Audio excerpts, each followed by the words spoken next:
I have the honor of being your host, your MC, and I'd like to begin by introducing our first speaker. William Davy is a longtime researcher and writer, a respected contributor to Probe magazine. He's been published as an essayist and reviewer, is the author of a monograph on Clay Shaw, which he further developed into his illuminating and much admired work, Let Justice Be Done, New Light on the Jim Garrison Investigation. Please welcome Bill Davy.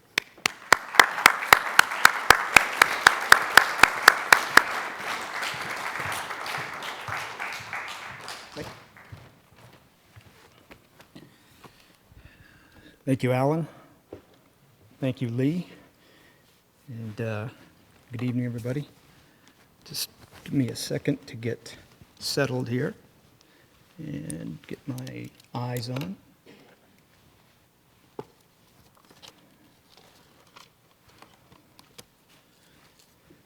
Okay.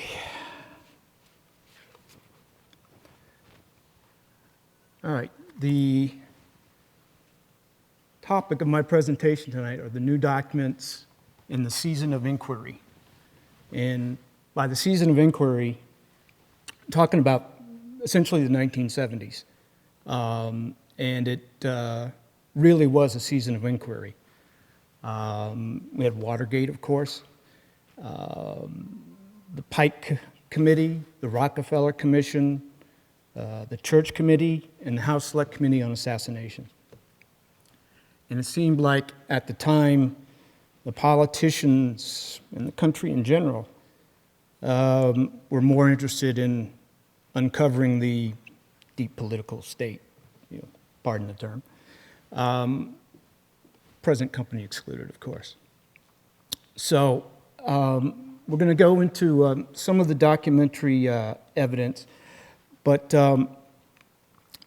oftentimes when I've given talks to, say, a less sophisticated audience, just started off, I've asked the question, what do you feel is the government's official position on the JFK assassination? And people will say something like, well, Oswald did it, or that Warren Commission thing. And I say, no, that's not the official position at all. The official position of the federal government is that JFK was killed by a conspiracy. And it's right there. It's that is the copy, or it's right here, is the final report of the House Select Committee on Assassinations. And God knows there's all kinds of problems with the HSCA. You could do a whole symposium on some of the infighting and backstabbing and so forth. But that aside, they did do some good work, and a lot of that good work found its way into the report itself. So just want to take a quick look at some of the findings of the report. And I hate talking at people because everybody can read, but a few of these are worth noting. First, the committee believes, on the basis of the evidence available to it, that President John F. Kennedy was probably assassinated as a result of a conspiracy. Further, the committee found that to be precise and loyal to the facts it established, it was compelled to find that President Kennedy was probably killed as a result of a conspiracy. Compelled to find. Pretty strong language, even though they keep slipping the probably in there. We're talking about the scientific evidence here. And the evidence available to the committee indicated that it was probable that more than one person was involved in the president's murder. That fact compels acceptance, again, with the compelling. And it demands a re-examination of all that was thought to be true in the past.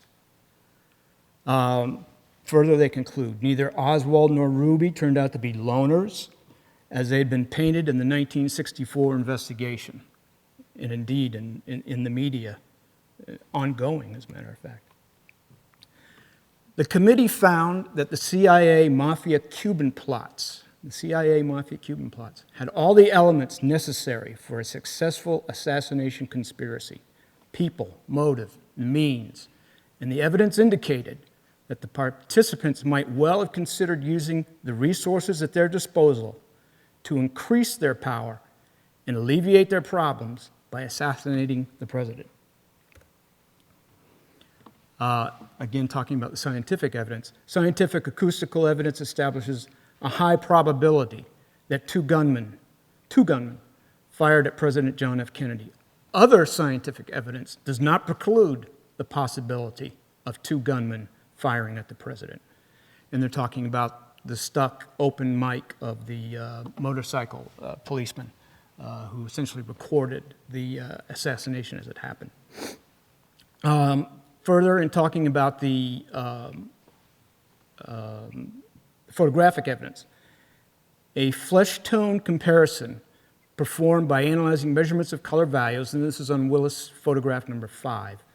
A flesh tone comparison performed by analyzing measurements of color values on an object located behind the west end of the retaining wall. This is on the grassy knoll. Behind the west end of the retaining wall confirmed that the image perceived was actually a human being. So they found photographic evidence of a human being behind the retaining wall on the grassy knoll. The panel did perceive a very distinct straight line feature near the region of this person's hands, but it was unable to deblur the image sufficiently to reach any conclusion as to whether the feature was in fact a weapon. But they found a person, and they found what appeared to be a weapon behind the grassy knoll. During the course of its investigation, the committee developed several areas of credible evidence and testimony indicating a possible association in New Orleans and elsewhere between Lee Harvey Oswald and David W. Ferry. I'll assume most people know who David Ferry is, so we won't have to go down that road. A committee found that the Clinton witnesses, and this may require a little explanation. What they're talking about here is the town of Clinton, Louisiana, which is just outside of Baton Rouge, and it was uncovered during the Garrison investigation and the subsequent Shaw trial that Lee Harvey Oswald was seen in Clinton, Louisiana at a voter registration incident with not only David Ferry, but Clay Shaw as well. So the committee found that the Clinton witnesses, and there was a whole cross-section of people up there testifying to this. The committee found that the Clinton witnesses were credible and significant. It was the judgment of the committee that they were telling the truth as they knew it. If the witnesses were not only truthful, but accurate as well in their accounts, we're talking about the Clinton witnesses, they established an association of an undetermined nature between Ferry, Shaw, and Oswald less than 3 months before the assassination. The committee was therefore inclined to believe that Oswald was in Clinton, Louisiana in late August, early September 1963, and that he was in the company of David Ferry, if not Clay Shaw. The committee also found that there was at least a possibility that Oswald and Guy Bannister were acquainted. Now, Bannister, Ferry, and Shaw was a triumvirate of suspects and intelligence operatives that had come into the orbit of the Garrison investigation, and anybody who's seen Oliver Stone's film JFK certainly knows who these players are. So the committee found that there was at least a possibility that Oswald and Bannister were acquainted. We'll show later that that was more than a possibility. The committee obtained independent evidence that someone might have posed as Oswald in Mexico in late September and early 1963. It's the imposter down in Mexico City. Dr. Newman will probably be covering some of that later. On the Warren Commission, the committee found that it failed to investigate adequately the possibility of a conspiracy to assassinate the president, that it presented its conclusions in its report in a fashion that was too definitive, it overstated the thoroughness of its investigation, and it is a reality to be regretted that the commission failed to live up to its promise. So, summary of the House Select Committee's conclusions. President Kennedy's assassination was a result of a CIA mafia anti-Castro conspiracy. A gunman fired from the grassy knoll. Oswald was associated with Ferry, Shaw, Bannister. Oswald was impersonated in Mexico City, and the Warren Commission was a failure. Does that remind you of anybody? The House Select Committee's conclusions vindicated Jim Garrison.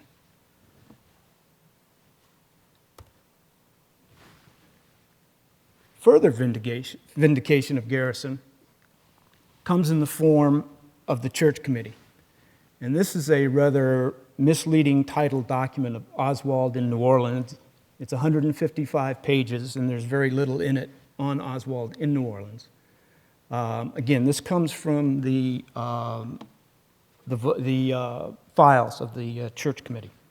This is the cover sheet to Oswald in New Orleans. And what is of importance for us here is this interview with Wendell Roach.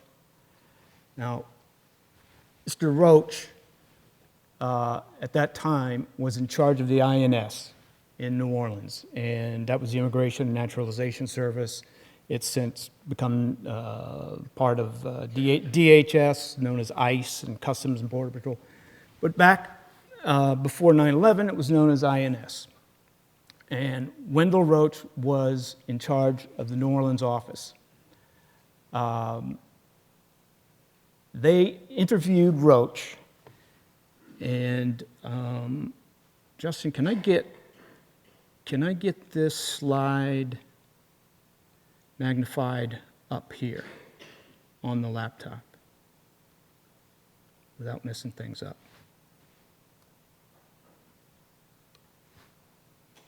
Okay. This actually might be helpful.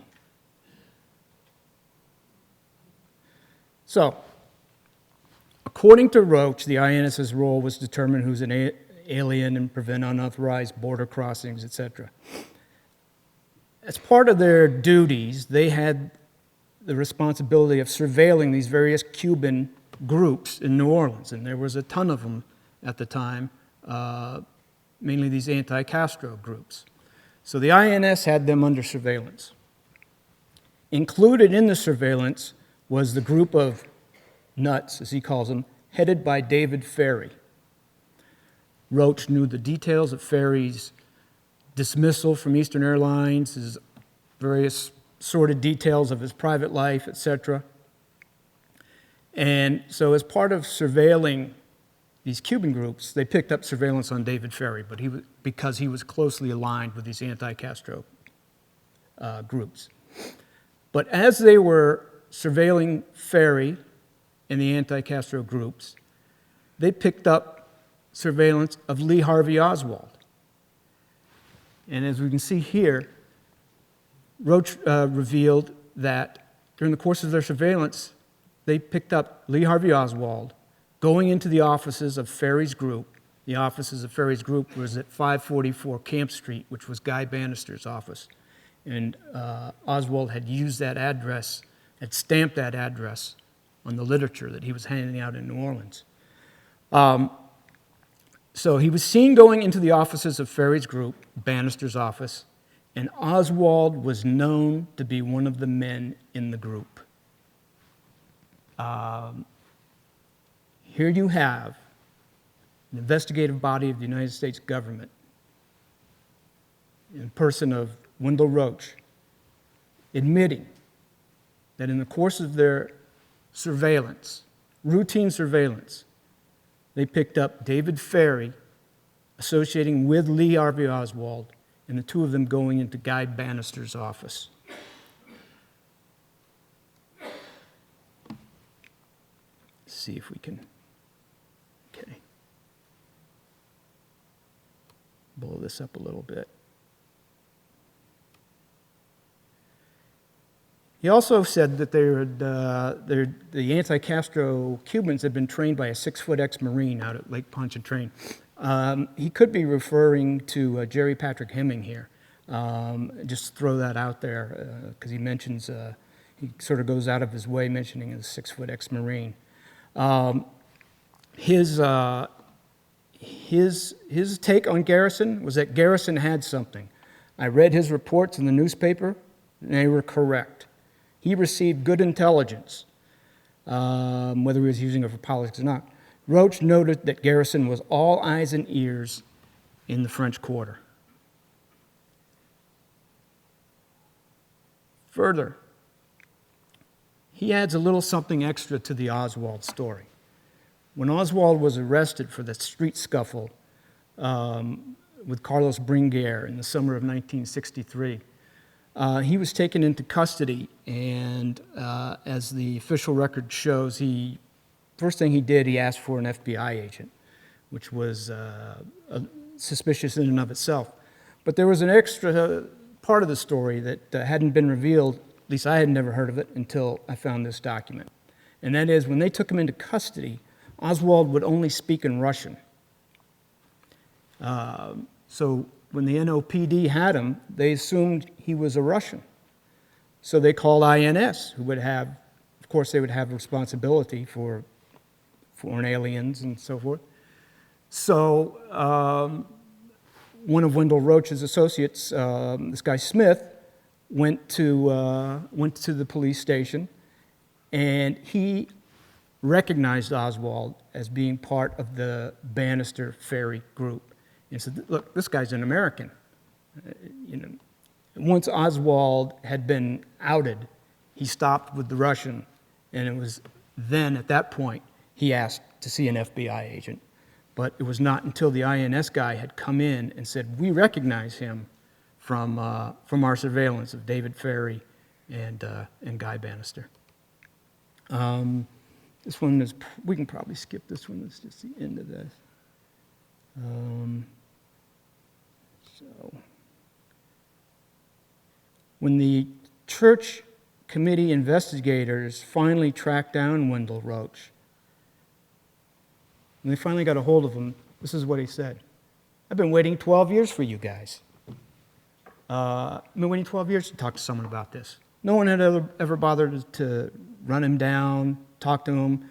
Maybe he didn't volunteer the information either, but it's rather shameful that the FBI and the Warren Commission, who were assigned to investigate the New Orleans angle, didn't even come across this. And this is a representative of the federal government. So let me just blow this up.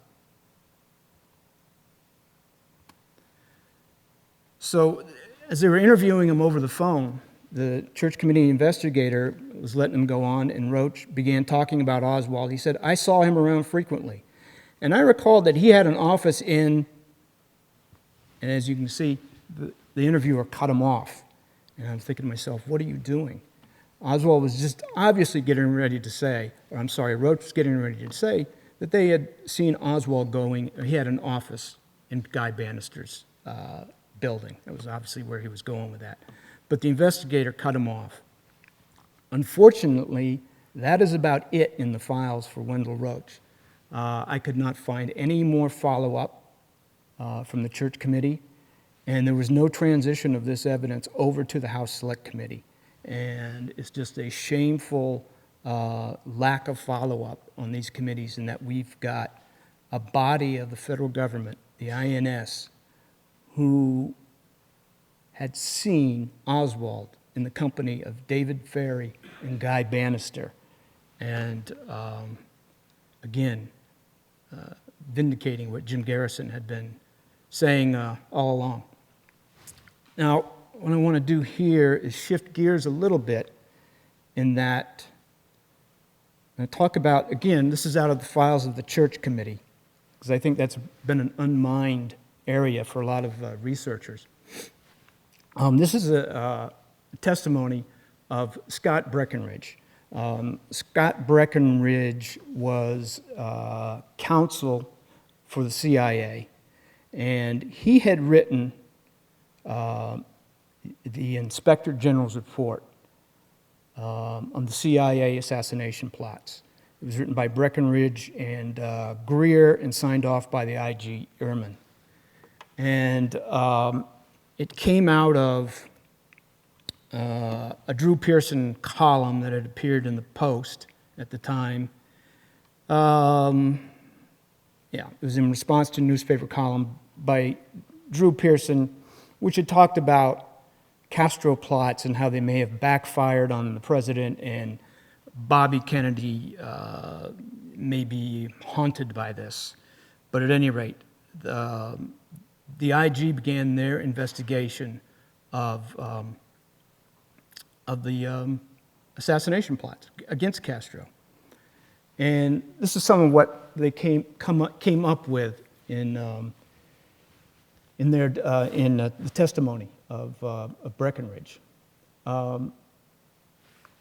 First of all, he states that the only person to have seen the report was Richard Helms. It was written for Helms. Ehrman was the Inspector General who signed off on it, and Greer was the other author of it. Helms returned the report to the Inspector General. What actually happened was they had one original and one copy. Helms ordered a copy destroyed, and the one original got put in Helms's safe at CIA headquarters. It left one copy of the IG report. For obvious reasons, Helms did not want that getting out. First of all, Helms didn't like the report. He didn't like one of the IG's conclusions was that they had concluded that elimination of a dominant figure in government will not necessarily cause the downfall of the government. So in other words, they were saying assassination will not necessarily cause the downfall of government. Helms didn't like that. He liked assassinations. He thought it could lead to the downfall of the government. Further on, they're talking about phase 1 and phase 2 plots against Castro. Phase 1 were the CIA mafia plots pre-JFK and ended under Eisenhower. Phase 2 were also CIA mafia plots, began around November 61, sometime between November 61 and April 62.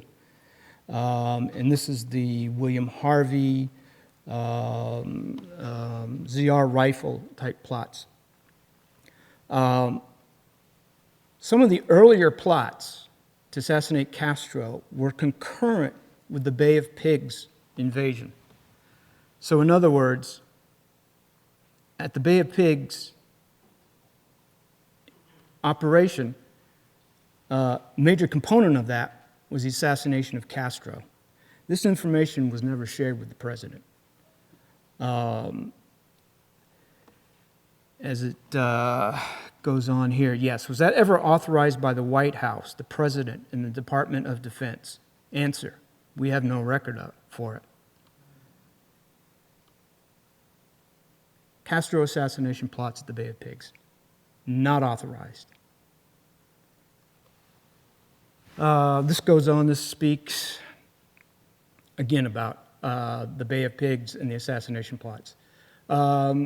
Breckinridge says, I don't think we ever found a clear record of the original authorization. So Senator Baker then asks, is it fair to say that phase 1 of this operation included a plan for assassination of the leader of a foreign state without any authority from any agency or branch of government outside of the CIA? It is fair to say that our records did not disclose such authority. So, on the question of presidential authority for these plots, as I note in my marginalia here, the answer is unequivocal. There were none. The president did not authorize any of this activity, and this is coming right from the CIA's own Inspector General report. That's why this is key, I believe. Further, they're talking about Sheffield Edwards. This is the briefing of phase 2 by Helms and Sheffield Edwards to Robert Kennedy. They told him at the time that phase one was obviously pre-JFK and had stopped, and at phase two, they did not notify him about, even though it was an ongoing operation. They told him that there were no current assassination plots.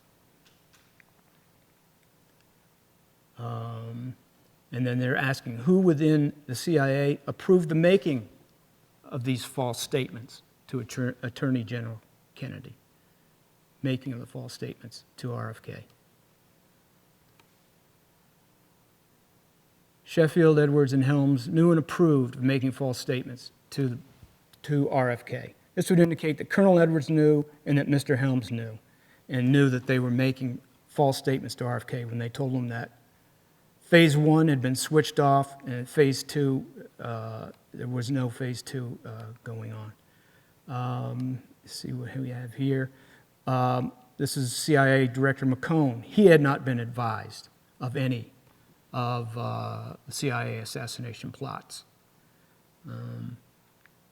In other words, they were worried that he would have stopped the assassination plots had he known, McCone. The answer is yes. So they didn't tell him. He was just the director of the CIA. So Helms and Sheffield Edwards and Harvey withheld all this information from the CIA director. Outside of phase one and phase two, there were other Castro assassination plots. As you can see, Breckinridge says yes in response to that.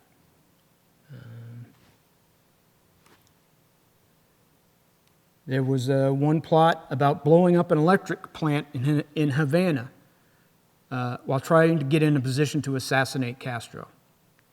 That was an adjunct to these phase one and phase two plots. Sort of off the books, off the shelf kind of thing. There was another CIA plot where there was an assassin who tried 3 times and didn't get into Cuba. After the Bay of Pigs occurred, he went on to some other activity.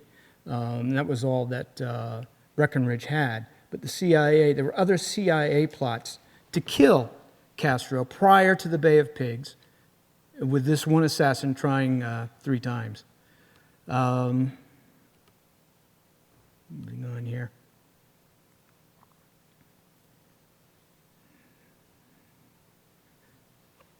They're talking about various, again, they're talking about other plots here, dropping in Cuban rifles with silencers to be used to kill Castro, correct. They're also talking about the syringe with poison. It was actually a poison pen that was given to a CIA assassin, and he was told that he had the approval, the tacit approval of RFK to proceed with the assassination of Castro. That was Desmond Fitzgerald, who was telling this to Amlash, Rolando Cubela, codename Amlash. Let's see. Here they're talking about other miscellaneous schemes prior to August 1960. President Kennedy wasn't even in office yet. And again, Castro assassination plots ongoing prior to JFK even taking office. We find no evidence of any of these schemes proved at any level higher than division, if that. Breckinridge, that is correct. There was no approvals. As we've seen, there was no approval by the executive for any of these operations. This was something I didn't know about. The record is not too conclusive, but when Mr. Colby, they're talking about William Colby taking over as CIA director, in August of '63, he instructed that if it had not already been terminated, it should be terminated. And they're talking about the ZR rifle assassination plots within CIA. Apparently, as late as 1973, this was still an ongoing operation. It was still on the books. They didn't know if it had been switched off or not. And we'll touch a little bit more on ZR rifle in just a second. One thing I want to mention here, this gets brought up a lot in the context of Garrison and Garrison being mobbed up and under the thumb of various mafiosos. And they like to cite this, that the CIA knew about Garrison talking with Johnny Roselli in Las Vegas, and it was disturbing to them. First of all, Garrison was investigating the assassination of the president. He should be talking to Johnny Roselli. Certainly the House Select Committee wanted to talk to him, and they did, and after that he ended up, his remains ended up in an oil barrel floating outside of Miami. But at any rate, what they were disturbed about were not that Garrison was mobbed up. They were concerned that Roselli was probably spilling the beans on the Castro plots to Garrison. It says here, they're quoting from another CIA document. Unhappily, it now appears that Garrison may also know this. They're talking about the Castro plots. Garrison may also know it because Roselli was spilling the beans to him. That's what they were worried about. Not that he was mobbed up, which he was not. So that's what they were disturbed about. And just about wrapping up here. Okay. And they're talking about Desmond Fitzgerald and the Amlash plot and the poison pen that was given to Amlash and told that he had the assurances of Robert Kennedy. This was approved by RFK. FAO Schwartz Jr., who was counsel, asks, there was no approval sought from Robert Kennedy, Breckinridge. That is correct. So they didn't even ask for approval from RFK. They just went ahead and did it. This goes on to mention that there was a contingency fund of about $100,000 that could be used for these type of operations, off-the-book type operations, unvouchered funds that could be used for assassination plots, foreign or domestic. And no one would be the wiser. This is actually one of the pages from the IG report itself. And in the report, they ask, can the CIA state or imply that it was merely an instrument of policy? CIA, not in this case. While it was true that Phase 2 was carried out in an atmosphere of intense Kennedy pressure, such is not true of the earlier phase. Phase 1 was initiated in '60 under the Eisenhower administration. And again, Phase 2 was never revealed to RFK or JFK. That's just the second page of that.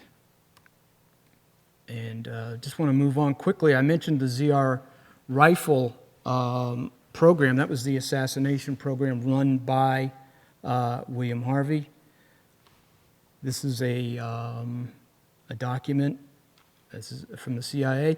And in 1976, probably as the HSCA was ramping up, they did a review of the ZR rifle file.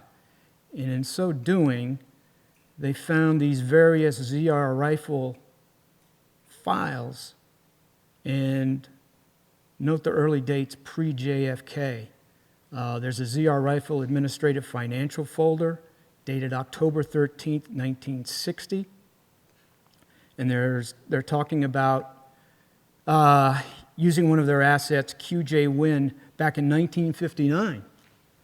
So as you can see, the ZR Rifle program predates JFK by quite a significant period. And that's just a continuation of that. Moving on quickly here, so I want to be mindful of time. Hale Boggs was a member of the Warren Commission. He was a congressman from New Orleans.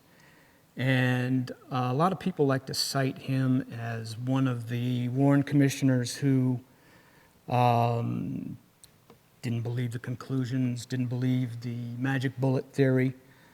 Well, the FBI released these documents, and in 1967, Boggs asked for a meeting with Deke DeLoach, who was J. Edgar Hoover's right hand, if you will. And he met with Boggs in Boggs's office. And Boggs stated that Garrison was making New Orleans and Louisiana the laughingstock of the world.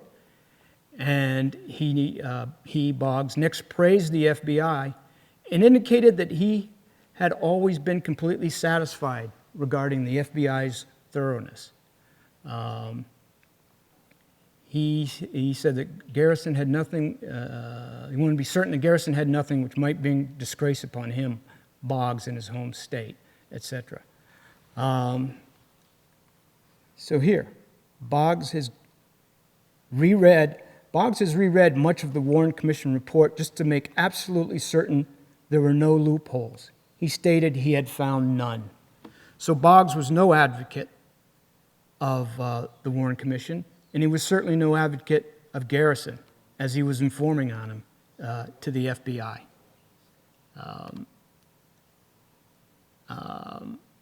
Further discreditation of Garrison in the critical community came in a 1967 or 68 broadcast by CBS, and it was hosted by Dan Rather, Walter Cronkite, and their Dallas CBS reporter, Eddie Barker. It turns out that Eddie Barker was an FBI informant.